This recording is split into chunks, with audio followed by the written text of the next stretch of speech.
گدھا بنا شیر۔ ایک دن ایک گدھا راستے میں جا رہا تھا کہ اسے ایک کپڑے کا گٹھر نظر آیا۔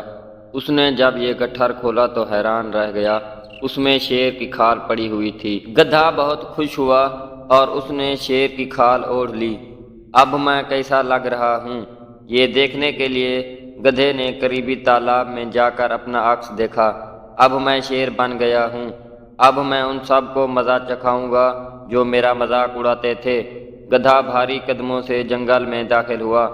پہلا جانور جس نے شیر یعنی گدھے کو دیکھا وہ تھا ہرن۔ ہرن کانپتے ہوئے خوف زدہ ہو کر درختوں کی طرف بھاگ گیا۔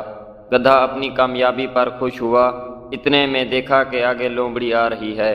اس نے جو شیر کو دیکھا تو خوف سے کانپنے لگی۔ شیر صاحب، آپ تو بہت معزز اور بڑے مرتبے والے اور اچھے جانور ہیں، آپ مجھے نہ کھائیں۔ لومڑی گدھے کے قدموں میں گر کر اس سے زندگی کی بھیک مانگنے لگی۔ جلد ہی پورے جنگل میں ہلچل مچ گئی کہ جنگل میں شیر آ گیا ہے۔ بندر خوف زدہ ہو کر ایک درخت سے دوسرے درخت پر دوڑنے لگے۔ خرگوش اپنے بلوں میں جا کر چھپنے لگے۔ کتنے مزے کی بات ہے، اب مجھے انہیں شیر کی طرح دہاڑ کر ڈرا دینا چاہیے۔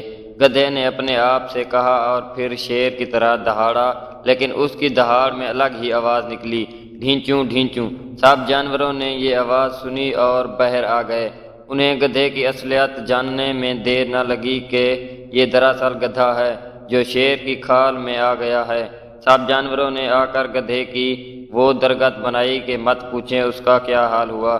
اس کے بعد گدھے نے توبہ کر لی کہ اب جنگل کے جانوروں کو تنگ نہیں کرے گا۔